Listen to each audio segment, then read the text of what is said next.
Hi, I'm Richard Valle, the Vice Chair of the Statewide Commission on Recycling and President of Tri-State Community Recycling. I'm also a member of the Alameda County Board of Supervisors.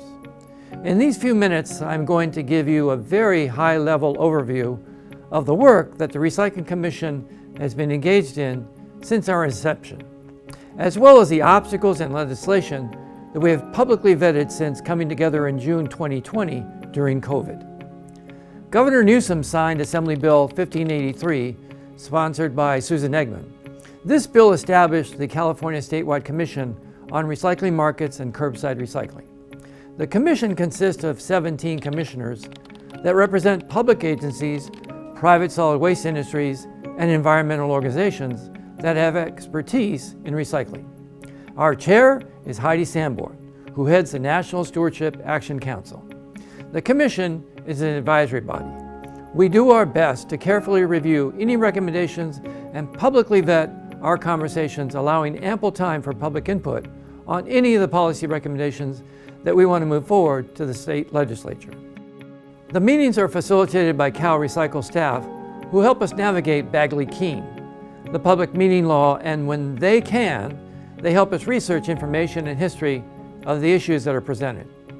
Our main charge is to recommend policies to help CalRecycle meet the state policy goals on achieving 75% reduction of solid waste through source reduction, recycling, or composting activity here in California. We recommend policies to meet market development goals. We recommend policies to help CalRecycle meet the methane emission reduction goals by reducing organic materials disposed in landfills.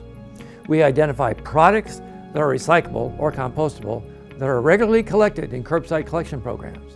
And we provide feedback to CalRecycle on public messaging designed to encourage proper recycling and minimize contamination in curbside recycling programs. The obstacles that we have encountered at the outset of the seating of the commission included the outbreak of COVID, which has restricted our meetings to online gatherings, and the closure of 53% of the buyback recycling centers in the state of California. That's a huge obstacle. That was due to many companies going bankrupt or losing their leases and their inability to keep up with rising overhead costs of operations. This means that the California bottle bill is in dire need of help and stability. The losers in the closure of buybacks are you, the people of the state of California who cannot redeem their plastic bottles, cans, and plastic containers and get back your nickels. The general public is also talking about and hearing about the waste created by the plastics that we use and discard every day. Third world countries are receiving and having to deal with exported plastics by the United States and the state of California, which causes hazardous waste and contamination in waterways and living conditions in those countries. The Commission, with the support of Assemblymember Cristina Garcia, pressed the state to pass Assembly Joint Resolution Number 4. In essence, it is a resolution in support of the Basel Convention that opposes the dumping of hazardous waste, including plastics, on third world countries. The Basel Convention is a collection of countries united in the war against global plastic pollution and the shipment of waste to third world countries. Another important policy recommendation that the Commission supports is SB 244, to stop the illegal dumping of lithium-ion batteries.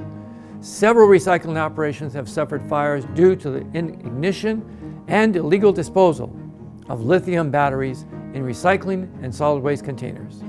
At Tri-State, where I work, we have had several fires due to lithium batteries, and this year we lost a $300,000 truck due to a battery-caused fire. These are some of the circular economy bills that our commission is watching. SB 343 by Senator Ben Allen, the Truth in Labeling Bill.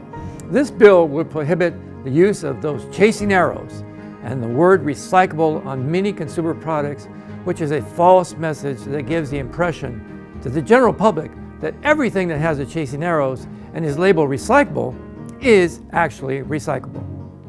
This is just not the case. This bill will help us better understand the reality of what is really recyclable and what isn't.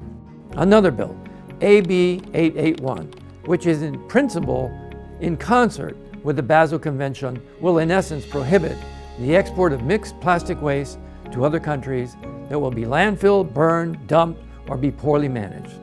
Mixed plastics will no longer be eligible to count towards diversion goals by jurisdictions or companies that export these materials. That's the high-level look at what the Commission does and the issues and challenges that we are facing. Thank you so much for allowing me to bore you with these details, and take good care of yourselves. Take care. Bye.